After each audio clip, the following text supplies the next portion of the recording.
Super prime time presented by ortho Ayurvedic oil and capsules, जोड़ों के दर्द की बेजोड़ दवा। सुपर प्राइम टाइम में स्वागत है आपका। इस वक्त की बड़ी खबर आपको बता दें, तालिबान ने नई सरकार बनाने का ऐलान कर दिया है। ये जानकारी मिल रही है। तालिबान नई सरकार बनाने का ऐलान अब तक नहीं कर रहा था, लेकिन अब ये जानकारी मिल रही है कि नई सरकार बनाने का तालिबान ने ऐलान कर दिया है। कई दिनों से अटकलें लगातार लग रही थी कि कुछ समय लग सकता है सरकार बनने में, लेकिन अब अंतरिम सरकार बनाने का ऐलान किया है तालिबान ने। तालिबान की तरफ से सरकार गठन को लेकर हो रही देरी पर कई तरह के सवाल उठ रहे थे। तालिबान के भीतर हो रही गुटबाजी पर सवाल उठ रहे थे, लेकिन अब अंतरिम सरकार बनाने का ऐलान किया गया है तालिबान की तरफ से। इस वक्त तालिबान की प्रेस कॉन्फ्रेंस एक जारी है, जिसमें यह ऐलान किया जा रहा है, बताया जा रहा है कि अंतरिम सरकार की रूपरेखा क्या होगी। जानकारी ये मिल रही है कि तालिबान ने अंतरिम सरकार बनाने का जो ऐलान किया है, उसमें असदुद्दीन हक्कानी अंतरिम गृह मंत्री बनाए गए हैं। असदुद्दीन हक्कानी को अंतरिम गृह मंत्री बनाया गया है। इस नई सरकार में प्रधानमंत्री, उप प्रधानमंत्री का नाम का ऐलान भी किया गया है, लेकिन अंतरिम गृह मंत्री असदुद्दीन हक्कानी होंगे। हक्कानी नेटवर्क के पास ही पहले भी सुरक्षा का जिम्मा था, काबुल के भीतर का और आसपास के इलाके का। तालिबान ने नई अंतरिम सरकार का ऐलान किया है, जिसमें सभी नामों के ऐलान भी किए जा रहे हैं कि दरअसल किसके पास कौन सी जिम्मेदारी होगी तालिबान की इस अंतरिम सरकार के अंदर। कुछ समय पहले ये जानकारी दी गई कि कुछ ही समय में इस बात का ऐलान किया जाएगा, जिसमें बताया जाएगा तालिबान की इस नई सरकार के गठन के बारे में जानकारी दी जा रही है। हालांकि ये बताया जा रहा है कि ये अंतरिम सरकार है। तो अंतरिम सरकार जो इस वक्त बनाई जा रही है, मुल्ला मोहम्मद हसन को अंतरिम प्रधानमंत्री बनाया गया। जबीउल्लाह मुजाहिद जो प्रवक्ता हैं इस वक्त, वो बता रहे हैं सरकार गठन के बारे में। Mullah Baradar Akhund deputy minister of state होंगे, जानकारी मिल रही है। Maulvi Mohammad Yaqoob minister of defence होंगे, जानकारी मिल रही है। Sirajuddin Haqqani acting minister of interior यानी गृह मंत्री होंगे। Mohammad Hasan Akhund acting minister of state होंगे, ये जानकारी मिल रही है। सरकार के बारे में जो अभी तक जानकारी मिल रही है, उसमें मुल्ला मोहम्मद हसन प्रधानमंत्री, मुल्ला अब्दुल गनी उप प्रधानमंत्री, मुल्ला याकूब रक्षा मंत्री, सिराजुद्दीन हक्कानी गृह मंत्री और मुल्ला अमीर खान मुत्ताकी विदेश मंत्री होंगे। हमारे साथ इस पर और ज्यादा जानकारी के लिए सुमित जुड़ गए हैं। सुमित के पास चलें, उससे पहले ये नाम एक बार फिर आपको बता देते हैं। सुमित, आप भी इन नामों को सुन लीजिए जो केयरटेकर गवर्नमेंट का अनाउंसमेंट किया गया इस वक्त तालिबान की तरफ से। मुल्ला मोहम्मद हसन प्रधानमंत्री, मुल्ला अब्दुल गनी उप प्रधानमंत्री, मुल्ला याकूब रक्षा मंत्री, सिराजुद्दीन हक्कानी गृह मंत्री, मुल्ला अमीर खान मुत्ताकी विदेश मंत्री। घुटना, कंधा या कमर, चाहे जैसा हो दर्द, डॉक्टर ऑर्थो आपको देता है दर्द से पूरी आजादी, एक भरपूर जिंदगी। ये कोई टेम्परेरी पेन किलर नहीं, आयुर्वेदिक औषधि है। सुमित, क्या इन्हीं नामों की उम्मीद थी कि यही नाम सामने आएंगे? क्योंकि सिराजुद्दीन हक्कानी को गृह मंत्री बनाया गया है, उनके पास पहले भी यही जिम्मेदारी थी, यही जिम्मेदारी उन्हें दी गई है अभी भी प्रधानमंत्री। बिल्कुल आपने ठीक कहा कि इसमें से जो आपने देखा कि जो सबसे इम्पोर्टेंट नाम है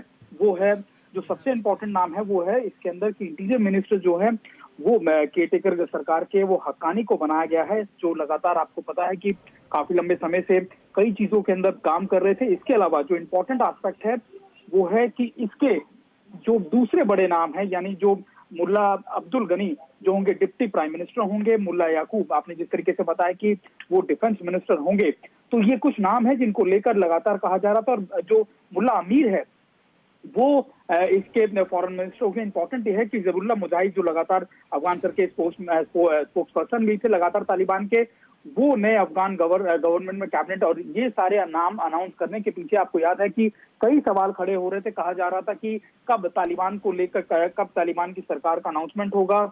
इन सभी चीजों पे आज विराम लगाते हुए जो इम्पोर्टेंट पोर्टफोलियो है उसको अनाउंस कर दिया गया है, लेकिन अभी भी ये कि कौन आखिरकार सरकार चलेगी कैसे, कामकाज कैसे करेगी, ये कई ऐसे सवाल हैं जिनके ऊपर अभी भी सवालिया निशान खड़ा हुआ है। सुमेरा जी हाँ, लेकिन कुछ नाम जो सामने आए हैं वो किसी हद तक बताते हैं कि अलग अलग गुटों का प्रतिनिधित्व रखने की कोशिश की गई है इस अंतरिम सरकार में, क्योंकि अलग अलग गुटों के जो लोग हैं, जिन गुटों के बारे में लगातार बात हो रही थी कि ये 3 या 4 प्रमुख गुट हैं, उनको शामिल किया गया है और उनके नाम इसमें शामिल किए गए, ऐसा दिख रहा है। क्योंकि सुमित, अगर हम इन नामों को देखें, मुल्ला मोहम्मद हसन प्रधानमंत्री, मुल्ला अब्दुल गनी उप प्रधानमंत्री, मुल्ला याकूब रक्षा मंत्री, सिराजुद्दीन हक्कानी गृह मंत्री, मुल्ला अमीर खान मुत्ताकी विदेश मंत्री, कि ये जो तमाम लोग हैं, क्या ये कोशिश अभी भी हमें दिख रही है इस केयरटेकर गवर्नमेंट में कि सब गुटों को रिप्रेजेंटेशन दिया जाए, सबको शामिल किया जाए?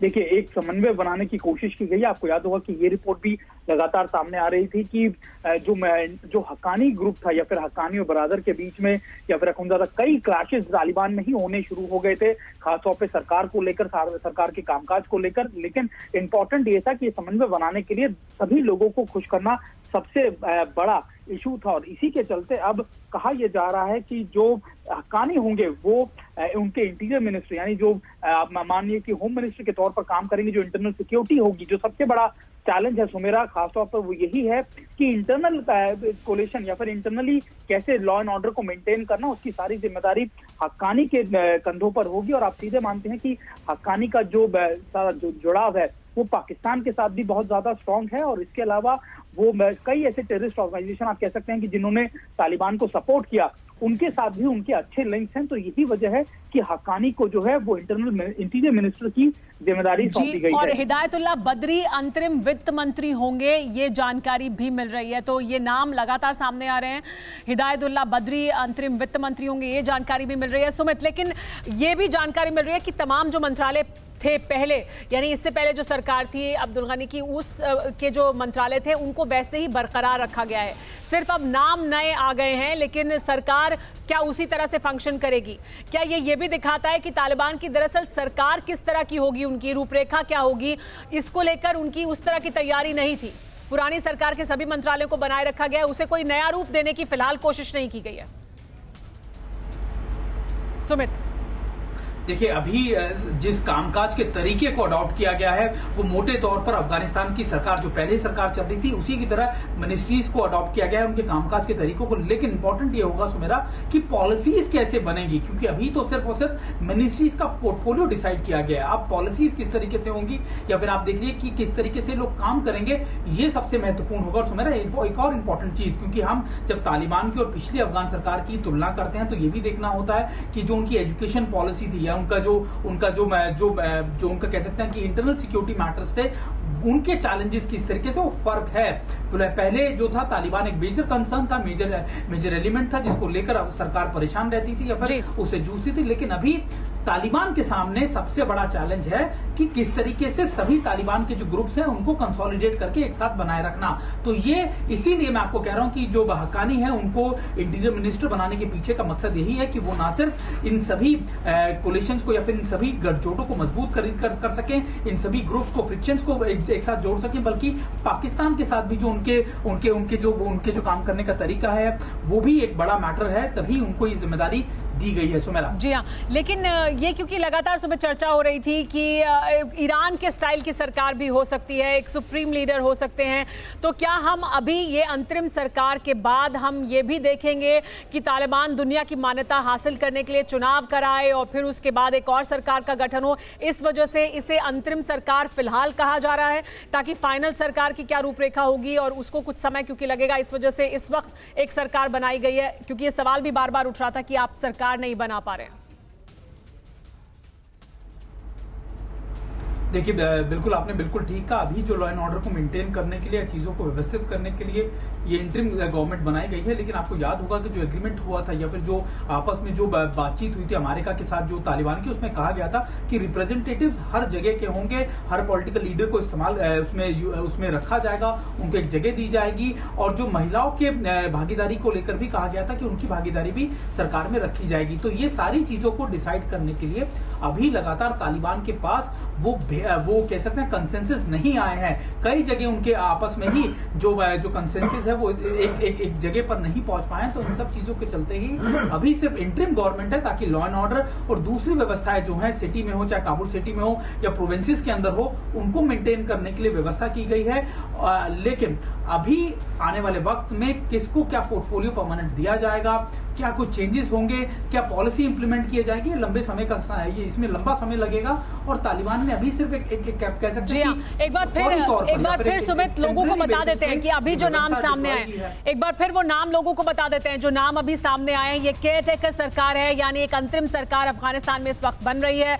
और जो केयर टेकर सरकार बन रही है उसमें जो बड़े और प्रमुख नाम फिलहाल सामने आए हैं उसमें मुल्ला मोहम्मद हसन प्रधानमंत्री होंगे, ये जानकारी मिल रही है इस अंतरिम सरकार के अफगानिस्तान में। मुल्ला अब्दुल गनी उप प्रधानमंत्री होंगे, ये जानकारी मिल रही है। मुल्ला याकूब रक्षा मंत्री होंगे, इसके बारे में प्रेस कॉन्फ्रेंस में बताया गया। सिराजुद्दीन हक्कानी गृह मंत्री होंगे, मुल्ला अमीर खान मुत्ताकी विदेश मंत्री होंगे, ये बताया गया है। तो ये तमाम जो जानकारी है वो तालिबान की तरफ से प्रेस कॉन्फ्रेंस कर दी गई। सिराजुद्दीन हक्कानी अंतरिम गृह मंत्री बनाए गए हैं। हक्कानी ग्रुप के पास ही पहले भी जिम्मेदारी थी सुरक्षा को, आंतरिक सुरक्षा को देखने की। मुल्ला अमीर खान मुत्ताकी अंतरिम विदेश मंत्री हैं, ये जानकारी मिल रही है। पुरानी सरकार के सभी मंत्रालयों को बनाए रखा गया है, उसी तरह से यानी सरकार काम करेगी। हिदायतुल्लाह बदरी अंतरिम वित्त मंत्री बनाए गए हैं, ये जानकारी भी दी गई तालिबान द्वारा की गई इस प्रेस कॉन्फ्रेंस में। तो सरकार की एक रूपरेखा जरूर तैयार की गई है। मुल्ला उमर के बेटे को भी जगह दी गई है। ये देखिए किस तरह से, क्योंकि मुल्ला याकूब जो है उन्हें रक्षा मंत्री बनाया गया। पुरानी सरकार के सभी मंत्रालय बने रहेंगे। ये जो देखिए रिप्रेजेंटेटिव सरकार है, इस वक्त जो सरकार बनाई जा रही है सुमित, उसमें मुल्ला उमर के बेटे को रक्षा मंत्री बनाया गया है। क्योंकि हम देख रहे हैं कि किस तरह से अलग अलग गुटों को, अलग अलग जो गुट काम कर रहे थे अफगानिस्तान में, उन सबको रिप्रेजेंटेशन देने की कोशिश की गई है। हक्कानी ग्रुप हो, मुल्ला अब्दुल गनी बरादर हो या हिब्तुल्लाह खुनजादा हो, उनके समर्थक लोगों को मुल्ला उमर के बेटे को जगह दी गई है। तो सबको शामिल करने की क्या कोशिश की गई है?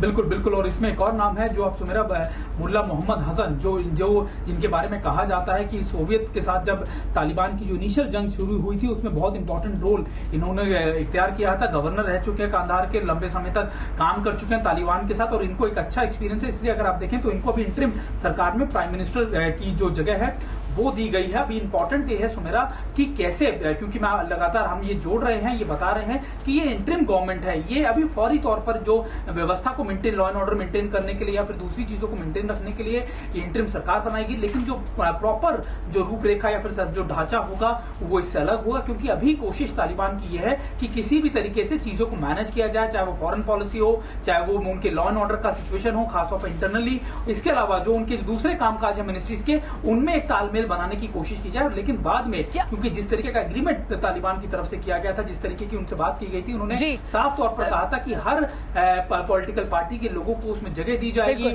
महिलाओं को जगह जाएगी। लेकिन वो अभी सुमित, तो क्या हम ये कह सकते हैं कि अभी अंतरिम सरकार इस वजह से बनानी जरूरी थी क्योंकि अभी कोई सरकार ही नहीं थी वहां पर? कौन लॉ एंड ऑर्डर को देखेगा, कौन तमाम डे टू डे की जो जरूरत है सरकार चलाने की उनको कौन देखे, इसके बारे में क्योंकि कुछ तय नहीं था, इस वजह से एक सरकार बनानी जरूरी थी। सरकार बनाई गई है, उसमें भी उन्होंने रिप्रेजेंटेशन हर गुट को देने की कोशिश की है। लेकिन इसके बाद की क्या है लॉन्ग टर्म प्लानिंग तालिबान की? दरअसल क्या वो चुनाव की प्रक्रिया तक भी जाएंगे या वो आपस की गुटबाजी दूर कर अपनी सरकार की आखिरी रूपरेखा को तैयार करेंगे? क्या वो उस हद तक भी जा सकते हैं अंतर्राष्ट्रीय समुदाय की मान्यता को हासिल करने के लिए?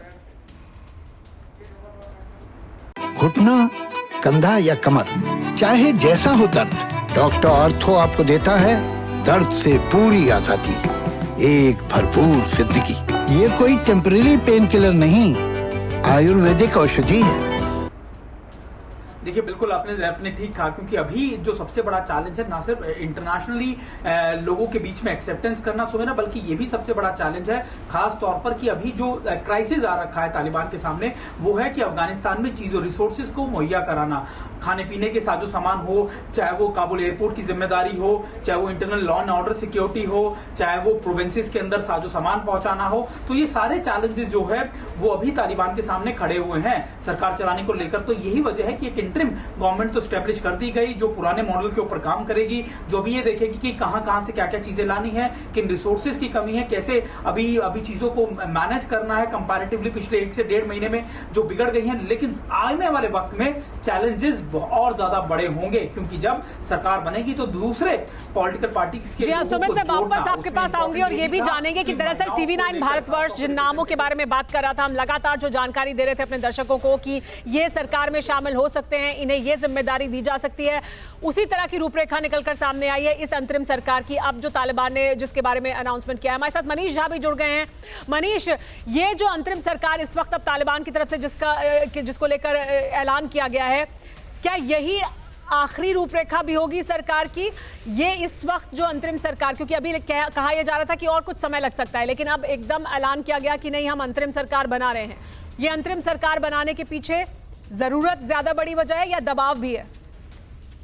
देखिए, दोनों बातें हैं, जरूरत भी है, दबाव भी है, क्योंकि आपने काबुल पर कब्जा कर लिया है और 20 दिन बीत गए, 20 दिन के बाद भी अगर सरकार नहीं बनी है तो एक बार फिर से ये सवाल उठने लगते कि तालिबान इसका मतलब है इस लायक नहीं है, या तालिबान अफगानिस्तान में सरकार बनाने की स्थिति में नहीं है। वहीं दूसरी तरफ दबाव तालिबान पर भी ये था कि आप एक ऐसी सरकार बनाए जो लोगों द्वारा चुनी हुई हो, तो अभी तो ऐसा हुआ नहीं है, तो इसलिए तालिबान की तरफ से आधिकारिक तौर पर यही कहा गया कि ये केयर टेकर गवर्नमेंट है और केयर टेकर गवर्नमेंट के तौर पर ये अपनी जिम्मेदारी निभाएंगे।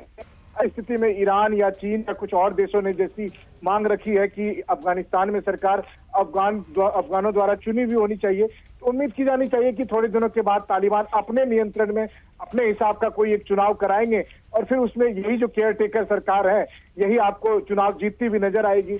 लेकिन फिर अहम बात यही है कि आप देखिए कि कितना दुर्भाग्यपूर्ण पहलू है जो सिराज हक्कानी संयुक्त राष्ट्र के आतंकवादियों की प्रतिबंधित लिस्ट में टॉप 10 में हुआ करता था, वो अब अफगानिस्तान का गृह मंत्री है। जी, और इस बीच मनीष ये जानकारी भी मिल रही है कि शेर मोहम्मद स्तानिकज़ई उप विदेश मंत्री होंगे, तो ये भी एक नया नाम विदेश मंत्री के तौर पर उनका नाम सामने आया है। ये जो लेकिन ऐलान किया गया है मुल्ला हसन अखुंद जो हेड ऑफ स्टेट होंगे यानी प्रधानमंत्री होंगे, उनके बारे में अगर कुछ और जानकारी हम अपने दर्शकों को बता पाएं कि क्यों उनको चुना गया प्रधानमंत्री के तौर पर?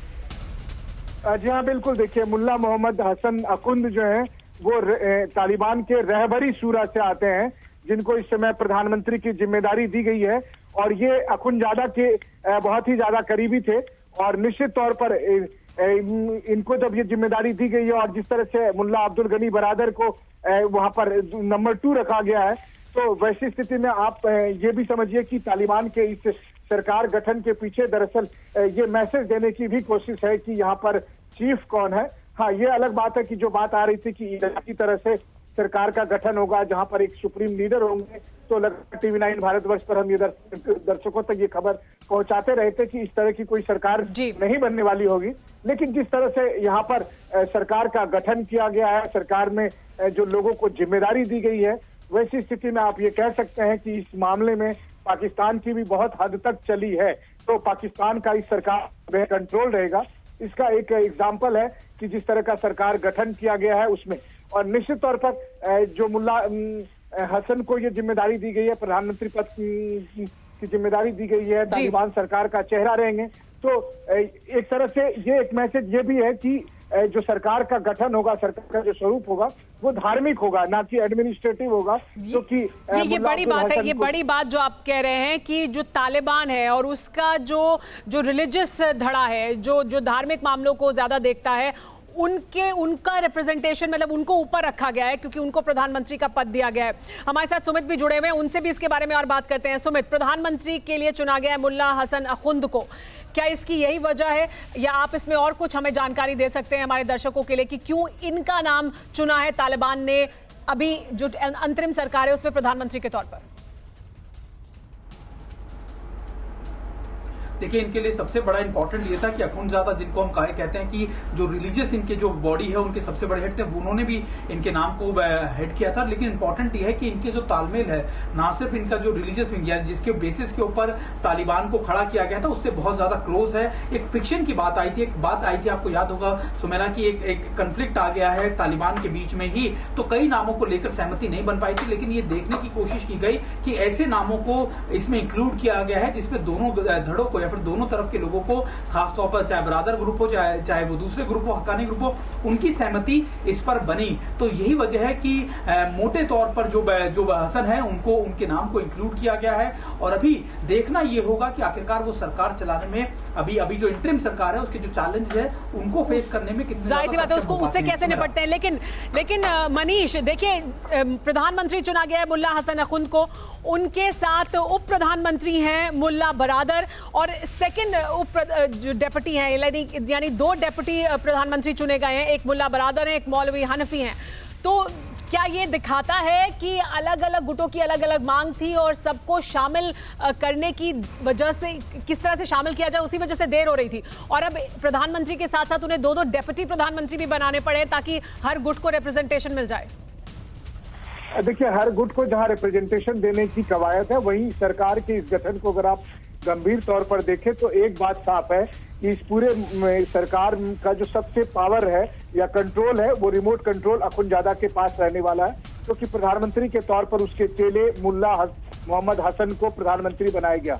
दूसरी बात, मुल्ला अब्दुल गनी बरादर जो कि तालिबान का एक पॉलिटिकल चेहरा माने जा रहे थे, उसके साथ साथ दूसरा और डिप्टी प्राइम मिनिस्टर बनाने का मतलब यह है कि बरादर को उसकी शक्तियों को सीमित करने की कोशिश की गई है। कि कुल मिलाकर अगर आप कहें तो बरादर उस तरह की विचारधारा के लोग थे जहां पर कि वहां वो चाहते ये जो उसकी जगह पर अब अखुंदजादा अपने जो प्रधानमंत्री या डिप्टी प्राइम मिनिस्टर के जरिए वो चाहेंगे कि तालिबान का जो मूल स्वरूप है वो धार्मिक ही हो, वो प्रशासनिक ना हो, बल्कि धर्म के नाम से ही अफगानिस्तान की सरकार चलाए।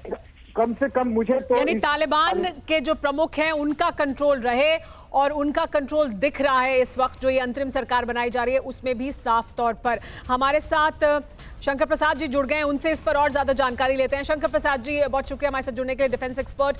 शंकर प्रसाद जी, ये जो सरकार का गठन अभी हुआ है अंतरिम सरकार का, इसको जब आप पहली नजर में देखते हैं तो क्या आपको समझ में आता है दरअसल तालिबान की तरफ से क्या कोशिश की गई है इस सरकार के ऐलान के साथ?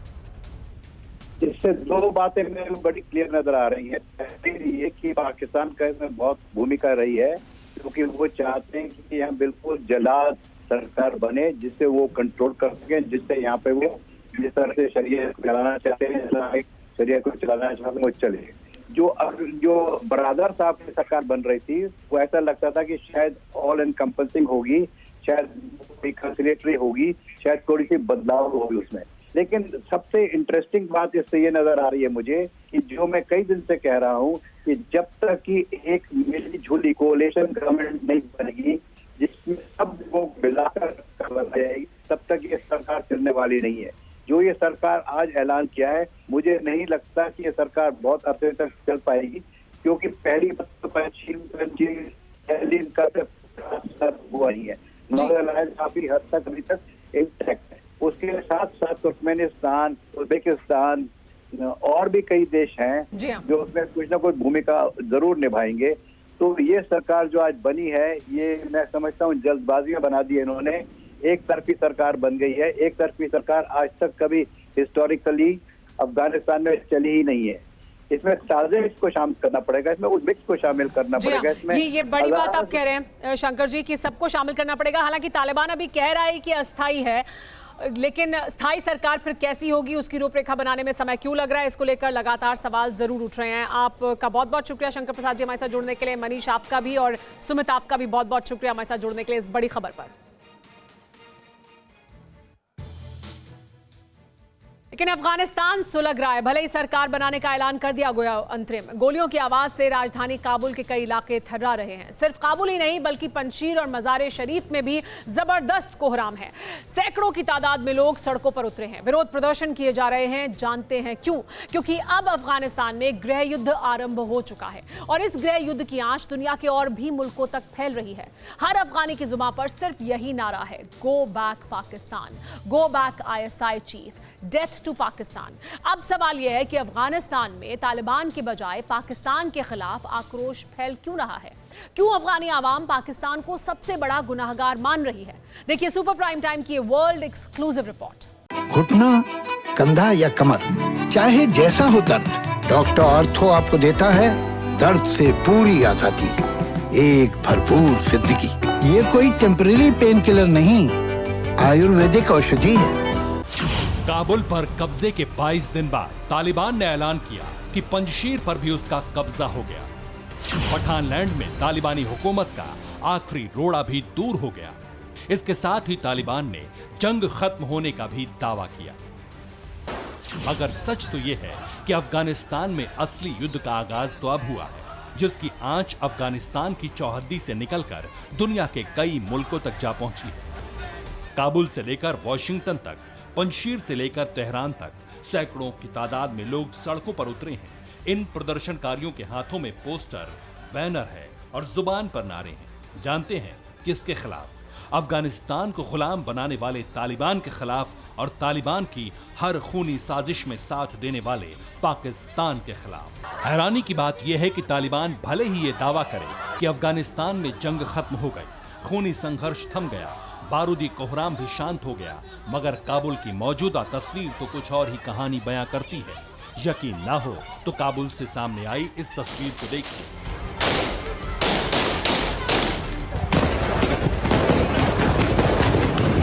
हथियारों से लैस तालिबान की खूंखार ब्रिगेड ताबड़तोड़ गोलियां दाग रही है। इस गोलीबारी की वजह से हर तरफ अफरा तफरी है। अपनी जान बचाने के लिए लोग भाग रहे हैं। जानते हैं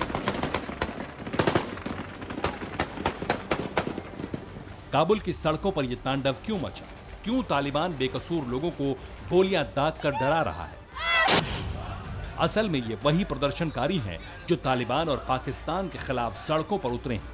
इन प्रदर्शनकारियों का सिर्फ एक मकसद है और वो है आजादी, तालिबानी हुकूमत से और पाकिस्तान की नापाक साजिशों से। पाकिस्तान के जहाज पंजशीर में बम बरसा रहे हैं, पाकिस्तान की आर्टिलरी वहां पर है, पाकिस्तान के सैनिक मिलकर लड़ रहे हैं। आज काबुल में हो रहा है इसका विरोध। लोग भी समझ रहे हैं कि क्या अपनी सरकार है या दूसरे की सरकार हमारे अंदर आकर बम बरसा रही है। क्या है हमारी आजादी, किस प्रकार की आजादी है?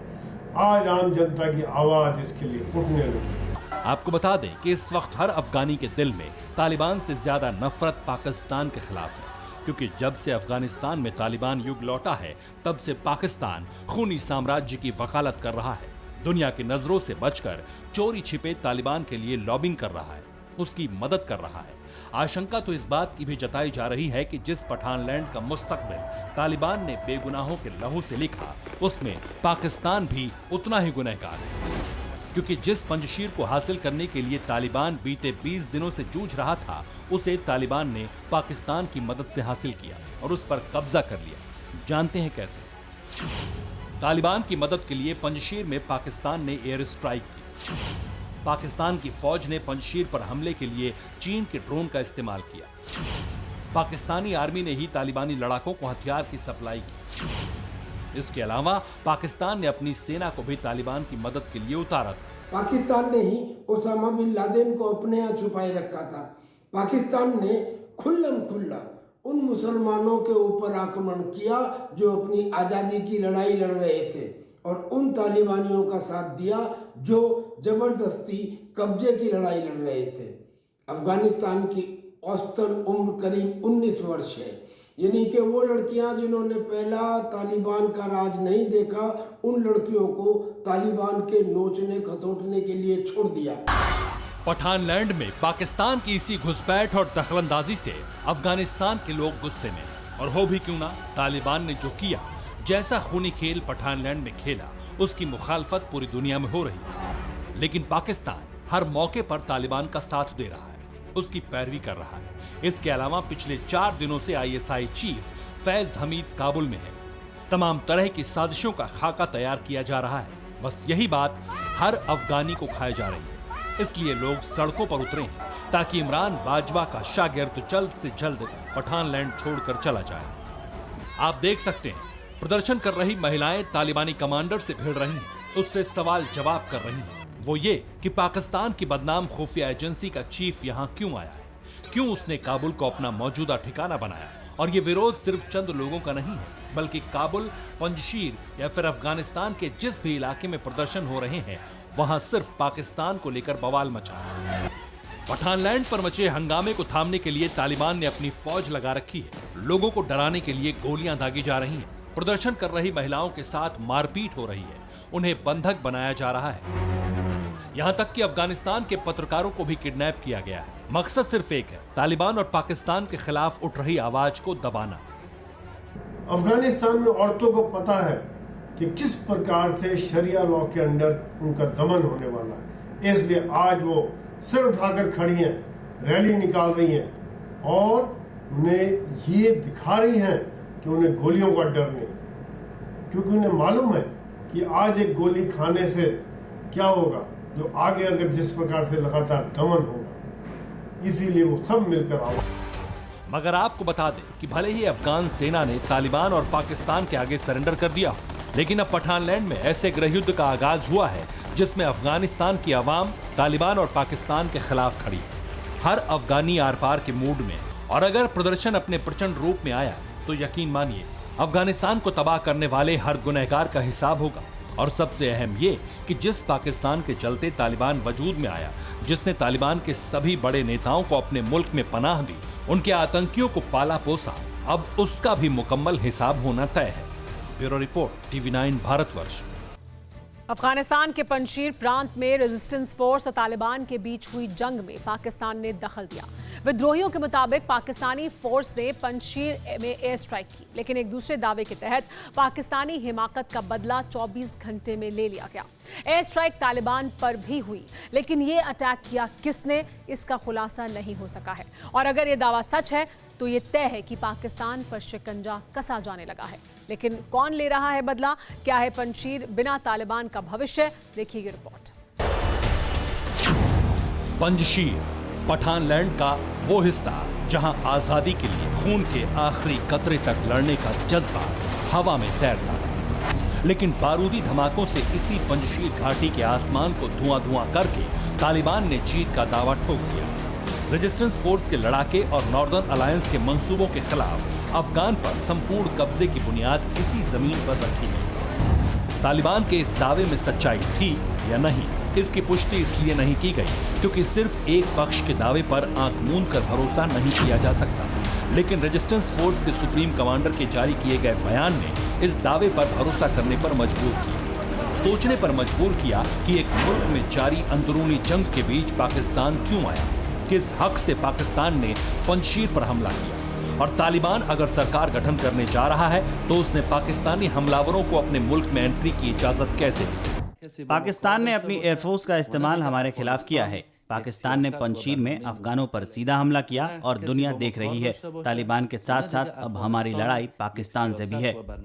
पंजशीर में विद्रोहियों का नेतृत्व करने वाले अहमद मसूद के ऑडियो मैसेज से यह तय हो गया कि पंजशीर पर तालिबान काबिज हो गया है।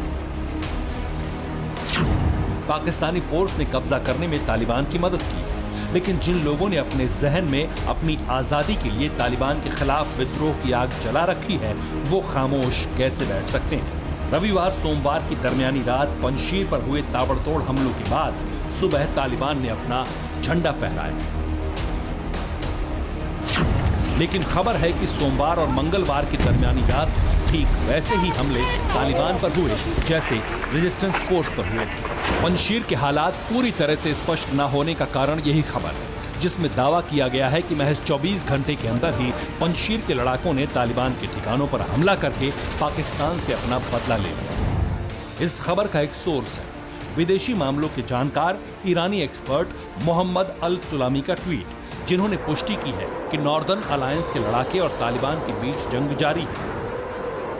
सोमवार और मंगलवार की दरमियानी रात जो हमला तालिबानी ठिकानों पर हुआ, उसमें तालिबान को भारी नुकसान हुआ, लेकिन इस खबर का विस्तार और भी ज्यादा हैरान कर देता है। दावा है कि अज्ञात फाइटर जेट से तालिबानी ठिकानों पर अटैक हुआ। तालिबान को भारी नुकसान पहुंचाकर प्लेन वापस लौट गया। फाइटर प्लेन किस देश के थे, इसका खुलासा नहीं हो सका है।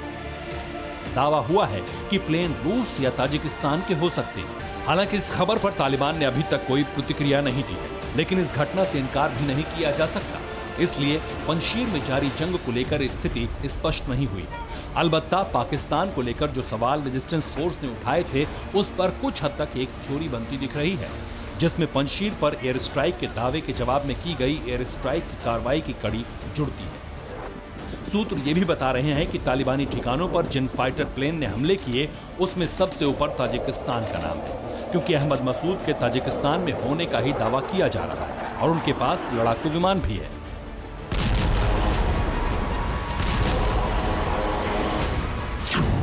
लेकिन शक की सुई रूस और ईरान की तरफ भी घूम रही है। ईरान पर इसलिए क्योंकि पाकिस्तानी हमले की ईरान निंदा कर चुका है। अब सवाल यह है कि क्या वाकई तालिबान पर एयर स्ट्राइक हुई है? इसका जवाब दूसरे स्रोत से जारी हुई जानकारी में देखिए। रेजिस्टेंस फोर्स ने भी तालिबान पर हमले का दावा किया। सोर्स अहमद मसूद समर्थक डिप्टी गवर्नर कबीर वासिक है। दावे के तहत पंजशीर और अंदराब में भीषण जंग जारी। रेजिस्टेंस फोर्स के हमले में तालिबान को बड़ा नुकसान हुआ है। दावा यह भी है कि तालिबानी ठिकानों पर 3 फाइटर जेट से हमले किए गए, जो हमले के बाद ताजिकिस्तान या उज्बेकिस्तान की तरफ जाते दिखे। हालांकि यह दावा ठीक उसी तरह का है जैसा पाकिस्तान की तरफ से हुई एयर स्ट्राइक को लेकर किया गया है, जिसमें ना तो अब तक जारी की गई किसी तस्वीर की पुष्टि हुई है, ना ही हमले से जुड़े दावे यकीन करने लायक हैं।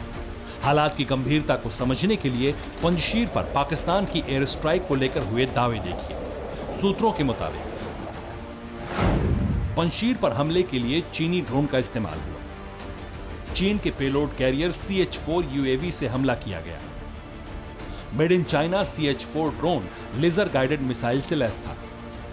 हमलावर CH-4 ड्रोन पाकिस्तान से ऑपरेट किया जा रहा था। और इसी दावे पर अफगानिस्तान के शरणार्थी संकट से सामना कर रहे ईरान ने पाकिस्तान के लिए चेतावनी भी जारी कर दी, जिसे तेहरान टाइम्स ने ईरान के विदेश मंत्रालय के प्रवक्ता सैयद खतीब जादेह के हवाले से प्रकाशित भी कर दिया। ईरानी विदेश मंत्रालय के प्रवक्ता ने बयान जारी करते हुए कहा है कि पंजशीर हमले में पाकिस्तानी हाथ की जांच हो रही है। तालिबान भी अपनी अंतिम रेखा को पार ना करे। पंजशीर के कमांडर्स की शहादत निराशाजनक है और पंजशीर पर हुए हमले की ईरान निंदा करता है। इसी चेतावनी के महज 24 घंटे के अंदर तालिबान पर हवाई हमले होने के दावे किए गए। सुबह होते ही काबुल में सड़क पर उतरे लोगों ने ISI चीफ फैज हमीद की अफगान में मौजूदगी के खिलाफ विरोध प्रदर्शन किया और अफगानिस्तान में सिविल वॉर के हालात उभर कर दिखने लगे। हालात इस तरह बदले कि जिस अमेरिका ने समझौते के तहत अफगान से वापसी की, उसने तालिबान का भविष्य अंधकार में दिखा दिया। एक तरह से प्रेसिडेंट बाइडेन ने सीधे तौर पर कह दिया कि तालिबान अगर सरकार बना भी लेता है तब भी अमेरिका उसे मान्यता नहीं देगा, और अगर कभी मान्यता पर फैसला होगा भी तो वो तालिबान सरकार के व्यवहार पर निर्भर होगा। यानी जो पाकिस्तान तालिबान पर हावी होकर अपना नया ठिकाना बना रहा है, उसकी पूरी मेहनत बर्बाद हो गई। Bureau report TV9 Bharatvarsh. America और तालिबान में समझौता कराने से लेकर अफगानिस्तान के मौजूदा हालात में विद्रोहियों के खिलाफ एक्शन तक पाकिस्तान की बड़ी भूमिका है। हालांकि भूमिका की जगह साजिश कहा जाए तो ज्यादा सटीक होगा, क्योंकि इस साजिश में कामयाबी मिलने के बाद पाकिस्तान के हौसले इतने ज्यादा बुलंद हैं कि नजर कश्मीर की तरफ भी तिरछी हो चुकी है, जिसकी पुष्टि सूत्र कर रहे हैं। दावा है कि पाकिस्तान कश्मीर में अपनी साजिश को अंजाम देने के लिए बड़ी वारदात को अंजाम दे सकता है। ये रिपोर्ट देखिए। तालिबान राज से खुश हैं हम, कश्मीर पर बनाया नया प्लान। साजिश का सिरा सीमा पार, लॉन्च पैड पर 200 आतंकी तैयार। अफगानिस्तान पर तालिबान के कब्जे के बाद कोई देश सबसे ज्यादा खुश है तो वो पाकिस्तान। तालिबान जल्द से जल्द सत्ता पर काबिज हो, इसकी चिंता तालिबानी लीडर से ज्यादा पाकिस्तान के प्रधानमंत्री और ISI चीफ को है, जिसका सबूत है पाकिस्तानी खुफिया agency ISI chief Faiz Hamid का नई सरकार बनने से पहले काबुल दौरा। अफगानिस्तान में तालिबान के कब्जे के बाद ISI को एक मजबूत स्थिति में माना जा रहा है। रक्षा सूत्रों के मुताबिक इसी स्थिति का फायदा ISI भारत के खिलाफ उठा सकती है। जम्मू कश्मीर में ISI और भी ज्यादा आक्रामक साजिश रच सकती है। आखिर कैसे मिला विशेषज्ञों को ISI के खौफनाक खेल का इशारा, समझिए। माना जा रहा है कि अपनी रणनीति के तहत अफगानिस्तान में तालिबान के कब्जे से पहले ही ISI सक्रिय है। भारत के मोर्चे पर इसी रणनीति के तहत पाकिस्तान पोषित आतंकवादी संगठन लश्कर-ए-तैयबा, जैश-ए-मोहम्मद और अल-बद्र के आतंकियों को ISI ने पिछले 2 महीने से लॉन्चिंग पैड्स पर एक्टिव मोड में रखा है, जिनमें से कुछ घुसपैठ करने में कामयाब हुए हैं, लेकिन भारतीय फोर्स की चौकसी की वजह से ISI की साजिश पूरी तरह कामयाब नहीं हो सकी। सूत्र बताते हैं कि जम्मू कश्मीर में करीब 200 आतंकवादी सक्रिय हैं। कश्मीर में पहुंचे कुछ आतंकी विदेशी हैं और कुछ स्थानीय। सूत्रों के मुताबिक आतंकी आईएसआई के निर्देश पर बड़ी वारदात की साजिश रच रहे हैं। आईएसआई के इन्हीं मंसूबों को देखते हुए भारतीय सुरक्षा एजेंसियां भी सक्रिय हैं। भारतीय सुरक्षा बलों ने सीमा ग्रिड को और ज्यादा मजबूत किया है। पाकिस्तानी बॉर्डर पर निगरानी भी बढ़ा दी है। यहां तक कि घुसपैठ करने वाले आतंकवादियों को कश्मीर के गांव में आसानी से कोई ठिकाना न मिले, इसके लिए भी खास इंतजाम किया है। अब सवाल यह है, पाकिस्तान की तरफ से किसी बड़ी साजिश को अंजाम देने की आशंका क्यों है? जवाब हाल ही का घटनाक्रम है। सूत्रों के मुताबिक जनवरी से अब तक संदिग्धों के खिलाफ बड़ी कार्रवाई हुई। दावा है कि करीब 500 ओवरग्राउंड वर्कर्स गिरफ्तार हुए और एजेंसीज की नजर राष्ट्रवाद का दिखावा करने वालों पर भी है। इसके अलावा रक्षा विशेषज्ञ घुसपैठ की आशंका को बढ़ाने वाली घटनाओं पर नजर डाल रहे हैं। उनके मुताबिक आतंकी लॉन्च पैड एक्टिव होने की घटना एजेंसीज अफगान के घटनाक्रम से भले ही ना जोड़ें, लेकिन ये एक गेम प्लान का हिस्सा हो सकता है, क्योंकि तालिबान और पश्चिमी सीमा पर सक्रिय आतंकी समूहों के साथ आईएसआई के अलायंस पर अमेरिका पहले ही चिंता जाहिर कर चुका है। रही बात मौजूदा प्लान की, तो उसे लेकर भी आगाह किया है। जम्मू कश्मीर पुलिस सूत्रों के मुताबिक जुलाई से उत्तरी कश्मीर और जम्मू सीमा में घुसपैठ हुई है। बांदीपुरा, कुपवाड़ा और बारामूला में सक्रियता बढ़ रही है। ज्यादातर आतंकी गतिविधियां दक्षिण कश्मीर पर केंद्रित हैं। सूत्र ये भी बताते हैं कि पाकिस्तानी आतंकी और नशा तस्कर आमतौर पर उत्तरी कश्मीर में घुसपैठ करते हैं और दक्षिण आने से पहले वहीं छिपे रहते हैं। हो सकता है अभी ऐसा ही हो रहा हो, और अगर इसकी पुष्टि होती है तो मुमकिन तौर पर पाकिस्तान कश्मीर में किसी बड़ी वारदात को अंजाम देने की फिराक में है। Bureau report, TV9 Bharatvarsh. परवाह देश की, सोमवार से शुक्रवार रात 10 बजे TV9 भारतवर्ष पर।